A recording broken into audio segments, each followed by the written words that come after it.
Qui sont les acteurs qui ont marqué leur génération? Certains vont parler de Robert De Niro, Clint Eastwood, mais qui aujourd'hui peut se prétendre être le meilleur acteur de notre génération. Aujourd'hui, on se lance dans un gros dossier, une plongée dans la carrière de Robert Pattinson. Cet acteur qui est passé de l'idole des ados à l'un des visages les plus fascinants du cinéma contemporain. Est-il le meilleur acteur de sa génération? On va analyser ses films marquants, ses choix audacieux et son évolution. Alors, attrapez du popcorn, installez-vous, et c'est parti pour retracer la carrière du vampire préféré de ces dames. Smash le like, abonne-toi et active la cloche pour ne rien rater. Robert Pattinson, né en 1986 à Londres, commence sa carrière dans des petits rôles au théâtre et à la télévision britannique. Il se fait remarquer à 19 ans dans Harry Potter la Coupe de Feu, où il incarne Cédric Diggory, un jeune sorcier charismatique et tragique. Son charme naturel et son intensité discrète captent l'attention, et ce rôle devient une rampe de lancement vers Hollywood. Mais c'est en 2008 que tout bascule avec Twilight. Adapté des romans à succès de Stephenie Meyer, la saga Twilight devient un phénomène mondial dès la sortie du premier film en 2008. Robert Pattinson y incarne Edward Cullen, un vampire de 109 ans au physique d'ado, torturé par son amour pour Bella Swan, Kristen Stewart. Le film, réalisé par Catherine Hardwicke, est un carton au box-office, rapportant plus de 400 millions de dollars pour un budget de 37 millions. Mais pourquoi un tel engouement? Twilight arrive à un moment où la culture young adulte explose, avec des histoires d'amour impossibles et des héros surnaturels. Edward Cullen, avec ses yeux dorés et son aura mystérieuse, devient l'archétype du bad boy romantique. Pattinson, alors âgé de 22 ans, se retrouve propulsé au rang de superstar. Jouer Edward n'était pas une mince affaire. Le personnage est complexe, un vampire qui lutte contre sa nature, obsédé par Bella mais terrifié à l'idée de la blesser. Pattinson doit transmettre cette tension intérieure tout en respectant l'image idéalisée du roman. Son jeu, souvent critiqué à l'époque comme figé ou monotone, est en réalité une tentative de capturer la retenue d'un être immortel, presque statique, qui cache une tempête émotionnelle. Dans une interview de 2011, Pattinson explique qu'il a abordé Edward comme un personnage en constant conflit avec lui-même, inspiré par des figures littéraires comme Heathcliff des Hauts de Hurlevent. Cette approche introspective divise. Pour certains, il manque de charisme. Pour d'autres, il donne une profondeur inattendue à un rôle qui aurait pu être caricatural. Le tournage de Twilight est intense. La chimie entre Pattinson et Kristen Stewart devient un sujet brûlant, alimentant les tabloïds. Pattinson, peu habitué à une telle attention médiatique, admet dans des interviews qu'il se sentait parfois dépassé. La pression des fans qui voulaient voir l'Edward parfait des livres était écrasante. Les suites New Moon en 2009, Eclipse en 2010, Breaking Dawn partie 1 et partie 2 amplifient le phénomène. Chaque film est un succès cumulant plus de 3,3 milliards de dollars au box-office mondial.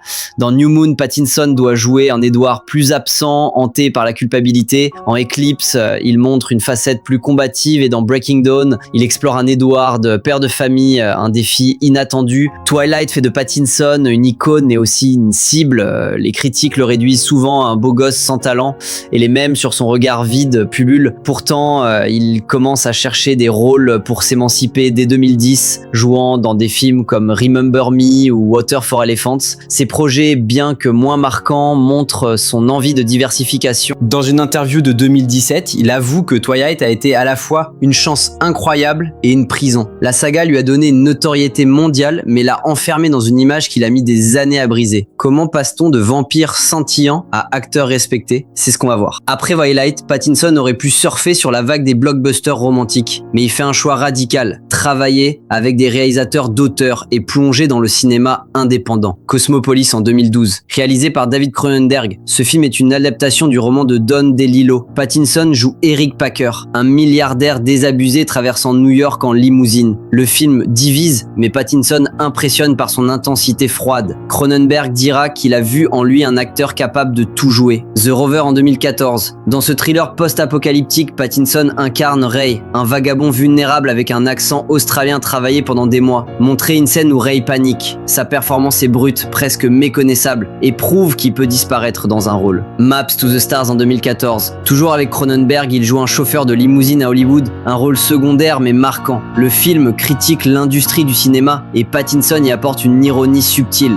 Good Time en 2017, le tournant. Dans ce thriller des frères Safdie, Pattinson est Connie Nikas, un braqueur désespéré. Son énergie, son accent new-yorkais, son regard fiévreux, tout est parfait. Les critiques s'enflamment et le public oublie Edward Cullen. Pattinson choisit des projets risqués avec des réalisateurs comme Claire Denis. Cette période montre sa volonté de se réinventer. Mais est-ce suffisant pour dominer sa génération. À partir de 2019, Pattinson atteint un nouveau palier, prouvant qu'il peut briller dans des films d'auteurs audacieux tout en s'imposant dans des blockbusters d'envergure. Il devient l'un des rares acteurs capables de naviguer entre ces deux mondes sans perdre son identité. Explorons cette période clé de sa carrière, où il redéfinit ce qu'un acteur de sa génération peut accomplir. High Life, en 2018. Réalisé par Claire Denis, ce film de science-fiction introspectif est un ovni cinématographique. Pattinson incarne Monté, un criminel envoyé dans une mission spatiale sans retour, confronté à des expériences humaines et éthiques troublantes. Son jeu est minimaliste mais puissant, capturant la solitude et la résilience de son personnage. Denis loue son dévouement, racontant qu'il s'est immersé dans le rôle en étudiant les astronautes et en vivant isolé pendant des semaines. Ce film, bien que clivant, montre sa capacité à porter des projets expérimentaux avec une intensité rare. The Lighthouse, en 2019, réalisé par Robert Eggers, ce chef-d'œuvre en noir et blanc est une plongée dans la folie pure. Pattinson joue Ephraim Winslow, un gardien de phare du 19e siècle qui sombre dans la paranoïa aux côtés de Willem Dafoe. Son jeu est viscéral, presque animal, mêlant rage, désespoir et une énergie théâtrale. Il tient tête à une légende comme Dafoe, ce qui n'est pas rien. Les critiques saluent sa performance comme hypnotique, et le film devient un favori des cinéphiles. Ce rôle montre qu'il peut repousser les limites du jeu d'acteur dans des projets audacieux. The Devil All the Time en 2020. Dans ce drame choral de Netflix, réalisé par Antonio Campos, Pattinson incarne le révérend Preston T. Garden, un prédicateur manipulateur et sinistre, avec un accent du Midwest exagéré et une présence inquiétante. Pattinson vole la vedette dans un casting pourtant rempli de stars comme Tom Holland et Sebastian Stan. Son interprétation est si convaincante qu'on oublie complètement l'acteur derrière le personnage. Ce rôle prouve qu'il excelle dans les personnages complexes et moralement ambigus. Tenet, en 2020, dans ce blockbuster de Christopher Nolan, Pattinson incarne Neil, un agent mystérieux au charme nonchalant.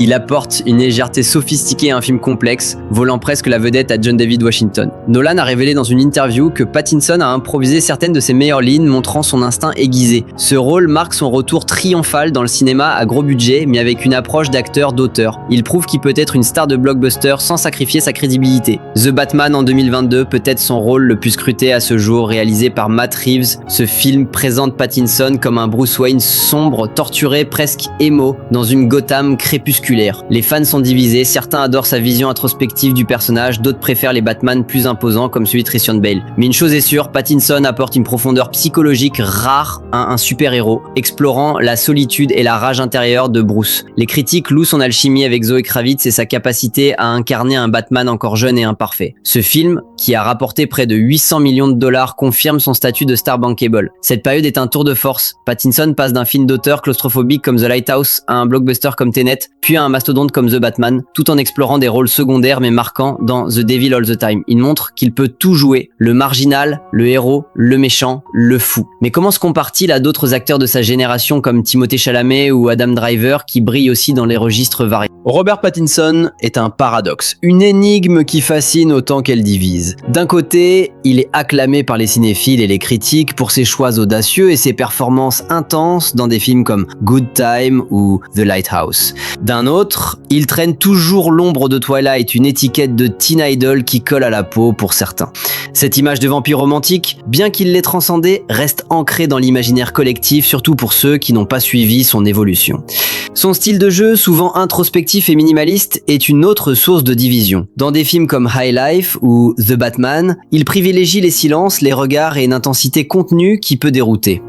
Pour certains, c'est une marque de génie, une façon de transmettre des émotions complexes sans surjouer. Pour d'autres, ça peut sembler trop subtil ou même monotone, surtout comparé à des acteurs plus expressifs comme Adam Driver qui explosent dans des rôles à forte énergie émotionnelle. Cette approche divise. Certains y voient une profondeur rare, d'autres un manque d'éclat. Son comportement hors écran joue aussi un rôle dans cette polarisation. Pattinson est l'anti-star par excellence. Ses interviews sont souvent hilarantes, pleines d'autodérision et d'histoires improbables, ce qui le rend incroyablement attachant pour beaucoup. Mais pour d'autres, cette attitude désinvolte, ses cheveux en bataille et son rejet des conventions d'Hollywood peuvent sembler arrogants ou peu professionnels. Il ne cherche pas à être la star lisse et polie que certains attendent, et ça dérange. Les réseaux sociaux amplifient cette division. D'un côté, les fans de Twilight continuent de l'idolâtrer, parfois sans reconnaître son évolution vers des rôles plus complexes. De l'autre, les cinéphiles encensent ses choix audacieux, mais certains rejettent ses blockbusters comme The Batman, le trouvant moins authentique critiques que ses films indépendants. Cette tension entre ces deux publics, les fans de la pop culture et les amateurs de cinéma d'auteur, crée un fossé. Pourtant, c'est précisément cette liberté qui fait sa force. Pattinson ne cherche pas à plaire à tout le monde. Il choisit des rôles qui le défient, travaille avec des réalisateurs visionnaires et n'hésite pas à prendre des risques, même au prix de critiques. Comparé à Timothée Chalamet qui excelle dans des rôles émotionnels et accessibles ou à Florence Pugh qui brille par sa versatilité, Pattinson se distingue par son audace et son refus des conventions. Mais est-ce que cette approche, aussi courageuse soit-elle, suffit à le consacrer comme le meilleur acteur de sa génération? C'est la question qu'on va trancher dans la conclusion. Robert Pattinson est-il le meilleur acteur de sa génération? Avec Twilight, il a conquis le monde, puis il a brisé son image avec des choix audacieux. De Good Time à The Batman, il prouve qu'il peut tout jouer. Face à Chalamet, Driver ou Pugh, il se distingue par son courage. Peut-être pas le meilleur, mais l'un des plus fascinants. Et vous, Team Airpats, dites-le moi en commentaire. Likez, abonnez-vous et partagez. On se retrouve bientôt. C'était Gravelax. Peace.